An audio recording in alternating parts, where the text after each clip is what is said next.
Chers amis, salut.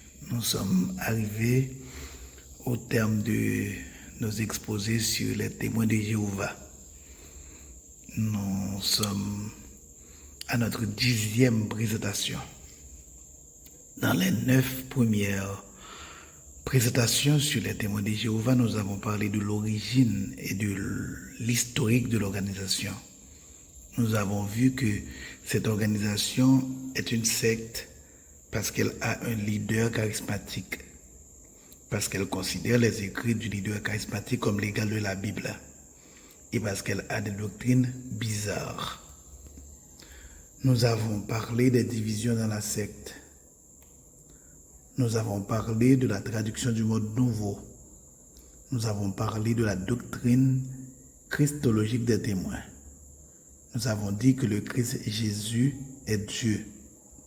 Nous avons dit que le Christ est 100% Dieu et 100% homme, qu'il est le créateur de toutes choses, qu'il pardonne les péchés, qu'il est adoré dans le ciel et sur la terre, qu'il est roi des rois et seigneur des seigneurs, qu'il est omniprésent, omniscient et omnipotent, qu'il est le chemin, la vérité et la vie, qu'il est la lumière du monde, que notre Seigneur Jésus-Christ est le Je suis, le Ego Émi, le Yahvé. Nous avons dit que l'Esprit Saint est une personne, qu'il est Dieu et créateur de toutes choses. Nous avons dit que le nom Jéhovah ne se trouve pas dans les manuscrits originaux de la Bible, que dans les Saintes Écritures, Dieu est appelé Yahvé, Adonai, El, Eloah, Elohim, El Elyon, Yahvé Jireh, etc. Nous avons dit que Dieu ne peut être enfermé dans un nom. Nous avons parlé de l'opinion des témoins de Jéhovah sur la doctrine de la Trinité. Dans notre exposé sur ce sujet, nous avons dit qu'il y a 3 personnes en Dieu, que ces 3 personnes sont distinctes. Nous avons dit que le Père c'est le Père, le Fils c'est le Fils, le Saint-Esprit c'est le Saint-Esprit. Nous avons dit que la personne du Père est une, celle du Fils est une, celle du Saint-Esprit est une. Mais le Père, le Fils et le Saint-Esprit ne forment qu'un seul Dieu. Un seul Dieu en 3 personnes distinctes. Nous avons dit que seul le Christ sauve par la grâce. Nous avons dit que le salut que le Christ donne est un salut éternel et que tous les élus sont en sécurité en matière de salut de leur âme. Nous avons dit que les religions et les dénominations ne sauvent pas. Le jéhovisme comme le baptisme ne sauvent pas. Le Christ seul sauve. Nous avons dit que l'âme et l'esprit constituent la partie immatérielle de l'homme, que l'âme et l'esprit de l'homme sont éternels, que la mort est la séparation de la partie matérielle de l'homme de sa partie immatérielle. Nous avons dit que la transfusion sanguine n'est pas interdite dans la Bible.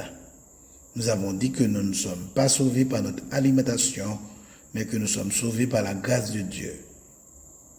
Nous avons dit que les 144 000 d'Apocalypse 7 et 14 sont des juifs et non des païens. Nous avons dit que la grande foule d'Apocalypse 7 reviennent de la grande tribulation et qu'elle ne fait pas partie de l'Église. Nous avons dit que tous les chrétiens sont égaux et que tous les chrétiens doivent participer à la Sainte Seine, qu'ils doivent tous manger le pain sans levain et boire du vin pendant cette célébration symbolisant la mort du Christ. Nous avons parlé de la croyance des témoins de Jéhovah concernant l'enfer. Nous avons dit que tous ceux dont les noms ne seront pas trouvés dans le livre de vie seront jetés dans l'étang de feu. Apocalypse 20, verset 15. Dans le feu éternel, selon Matthieu 25, verset 41. Dans le feu de la géhenne, selon Matthieu 5, verset 22. et dans le feu qui ne s'éteint point, selon Marc 9, versets 43 à 48. Aujourd'hui, dans notre dernier exposé sur le thème « Les témoins de Jéhovah face à la Bible », nous allons vous parler de l'opinion des témoins de Jéhovah sur les autres dénominations et de l'attitude à avoir face à eux. N'oubliez pas d'aimer notre exposé si vous avez aimé. En le faisant, vous aidez d'autres personnes à voir cet exposé. Pour être toujours au courant de ma nouvelle publication, vous devez vous abonner à ma chaîne. Merci de le faire et bonne audition.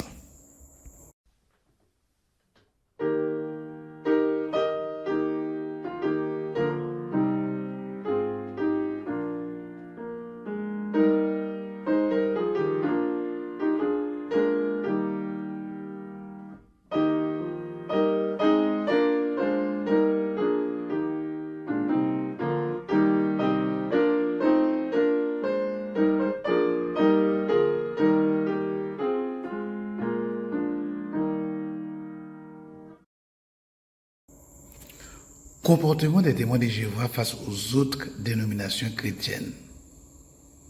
Comportement des enfants de Dieu face aux témoins de Jéhovah. Chers amis, je vous prie de lire Matthieu 7, versets 1 à 6. Matthieu 23, 2 Timothée 4, versets 1 à 18. Jacques 1, verset 27. Versets 21 à 27. Jacques 1, versets 21 à 27. Aucune dénomination ne trouve grâce aux yeux des témoins de Jéhovah. Catholiques, orthodoxes, protestants, etc. sont tous voués au châtiment éternel et à la destruction jéhoviste. L'église la plus critiquée par les témoins de Jéhovah est l'église catholique. Pourtant, malgré ces critiques contre le catholicisme, l'organisation des témoins de Jéhovah n'allait pas tarder à adopter le même système clérical que l'église catholique. Les mêmes méthodes, au fur et à mesure. Jetez, chers amis, un coup d'œil sur ce tableau assez curieux. Dans l'Église catholique, le pape est élu à vie. Le président de la Watchtower Society est élu à vie. Le pape est le représentant direct de Jésus sur la terre. Il détient les clés du royaume. Il peut nous ouvrir les portes du ciel. Le président de la Watchtower et les rois reçoivent les révélations directement de Jéhovah. Ils dispensent la nourriture à la classe terrestre. Le pape est infaillible. Les témoins, sans prononcer le mot infaillible, se l'octroient. Ils disent des publications de la société, c'est la parole même de Dieu. Donc, l'infaillibilité est étendue à tous les membres de la classe des rois. Hors de l'Église catholique, il n'y a pas de salut. Hors des témoins de Jéhovah, il n'y a pas de salut. L'Église catholique considère la tradition comme étant égale à la Bible. Les témoins de Jéhovah mettent les écrits de leur société au même rang que la Bible.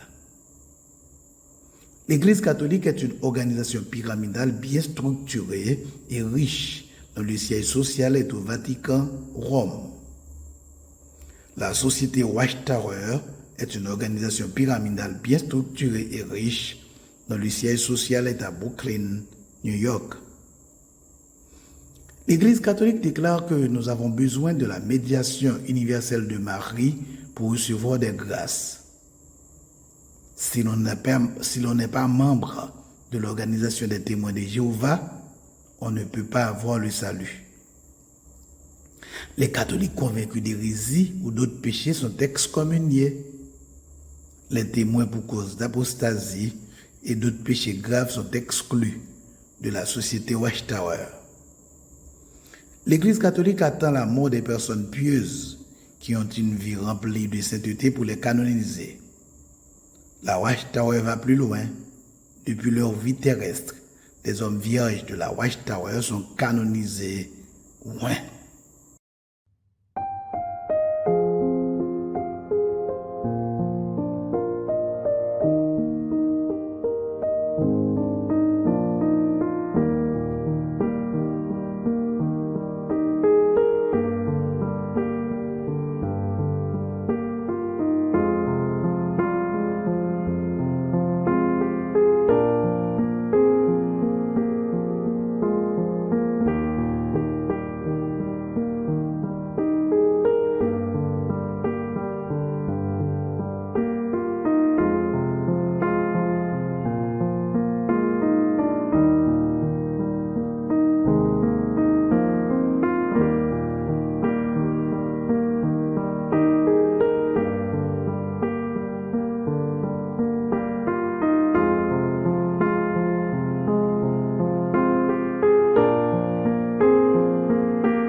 Tout ce que font les témoins, chers amis, c'est la politique du haut droit que je m'y mette. En déversant sur toutes les dénominations, le catholicisme en particulier leurs critiques les plus envenimées, les témoins utilisent la technique du salissage des autres pour pouvoir les remplacer exactement comme font certains politiciens. Ils disent que Satan est l'auteur du commerce. Pourtant, leur organisation est une véritable entreprise commerciale. Les méthodes d'approche, les techniques de vente, le nombre de publications vendues, le nombre d'heures de travail fournies par les témoins sont notés pour contribuer à leurs statistiques mondiales. Les témoins vivent dans un monde clos, un monde fermé. Ils ne veulent prendre aucune responsabilité à l'égard du pays où ils vivent. Ils refusent de prendre part aux tâches sociales, aux combats menés dans le monde pour la paix, la défense des opprimés, l'aide au tiers-monde et à ceux qui souffrent. Bien que l'organisation des témoins de Jéhovah soit riche, elle n'a aucun organisme de charité dans le genre de l'armée du salut, CIMAD, Secours catholique, Food for the Poor, Emballage adventiste, etc. Au contraire, les témoins de Jéhovah attaquent les associations religieuses qui aident ceux qui sont dans le besoin, les taxant de pharisianisme. Chers amis, ne faisons pas comme les témoins. Corrigeons-nous avant de critiquer les autres.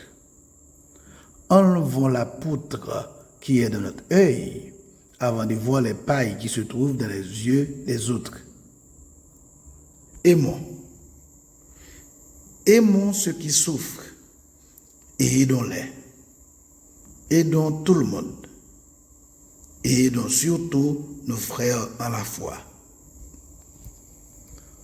Concernant la manifestation de notre amour pour les frères et sœurs, la Bible dit en Proverbe 19, verset 17, « Celui qui a pitié du pauvre prête à l'Éternel qui le lui revaudra. »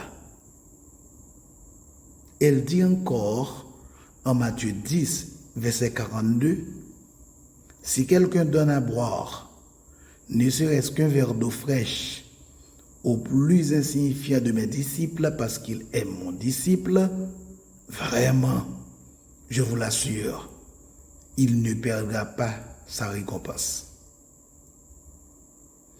Elle continue et nous dit en Marc 9, verset 41, « Et même si quelqu'un vous donne à boire en mon nom, ne serait-ce qu'un verre d'eau, parce que vous appartenez au Christ, vraiment, je vous l'assure, il ne perdra pas sa récompense. » Et en Hébreux 13, verset 2, la Bible poursuit pour nous dire de ne pas négliger de pratiquer l'hospitalité, car plusieurs, en l'exerçant, ont accueilli des anges sans le savoir. Chers amis, aimons tout le monde. Aimons les témoins de Jéhovah et aidons-les à mettre en pratique la Bible et non les écrits des hommes. Face à cette secte appelée témoins de Jéhovah, nous devons nous armer de la Bible.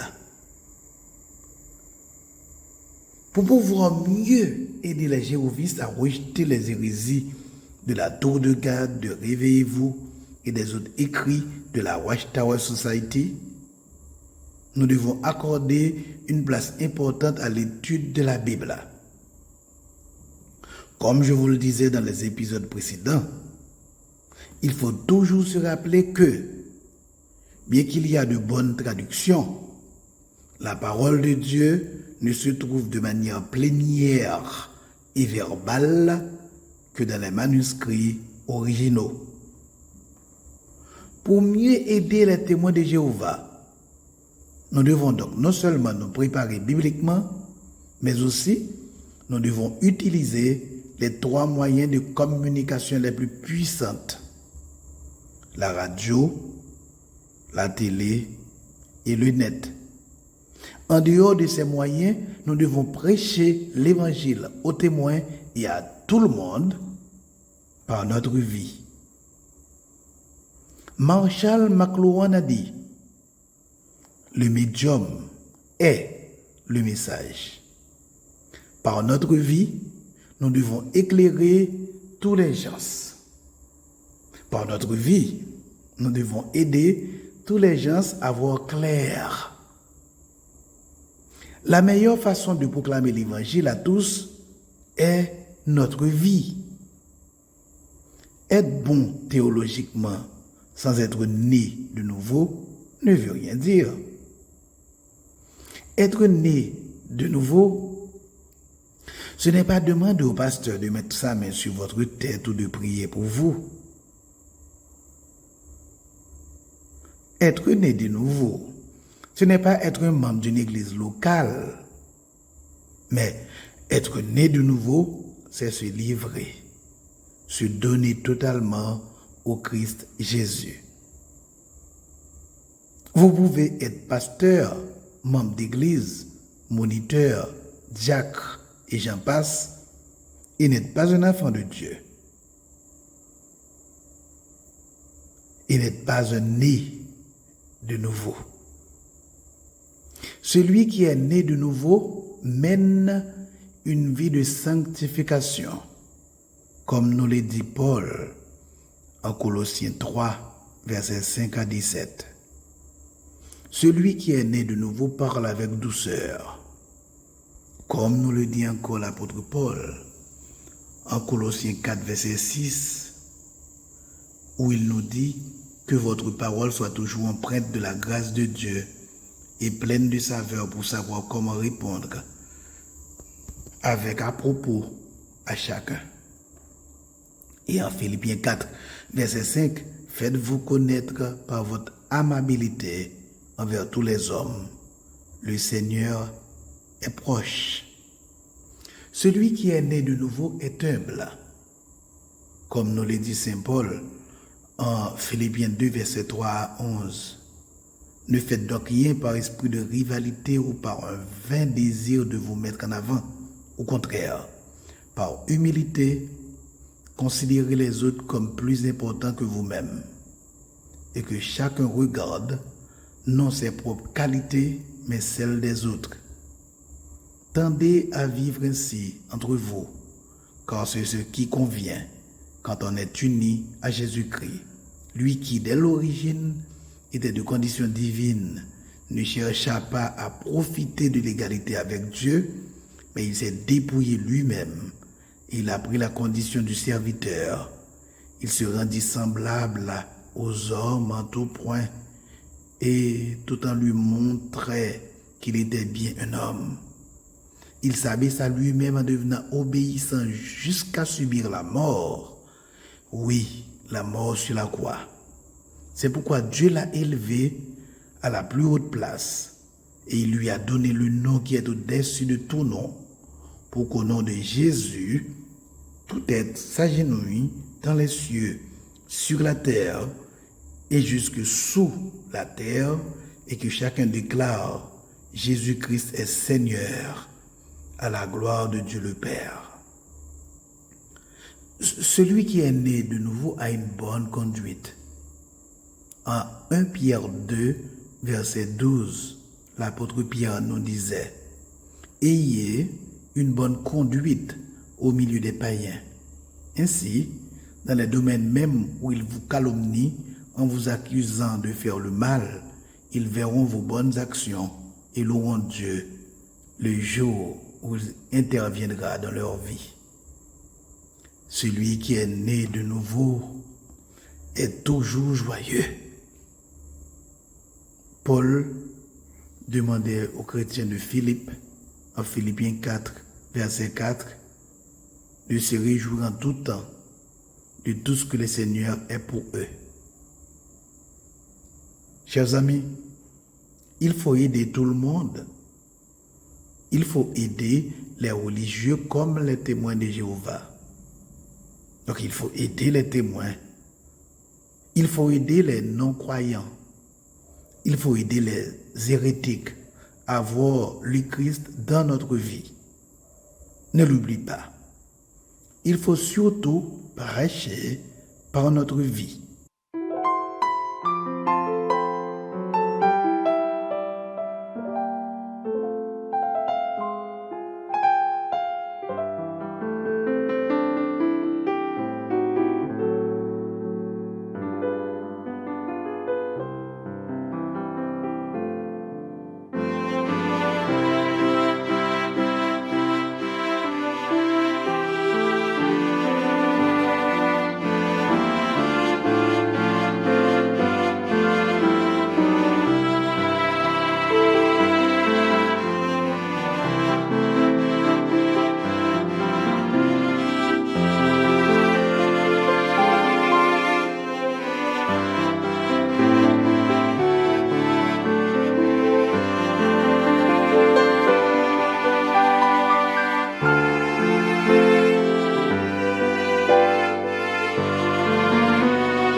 Chers amis, je vous dis merci. Merci, merci, merci beaucoup. Merci d'avoir écouté mon dernier exposé sur les thèmes Les témoins de Jéhovah face à la Bible. N'oublie pas de cliquer sur aimer si vous avez aimé l'exposé. Abonnez-vous si vous voulez être au courant de ma prochaine présentation. Merci. Merci beaucoup, beaucoup. Que la paix de mon bon et grand Dieu soit sur vous.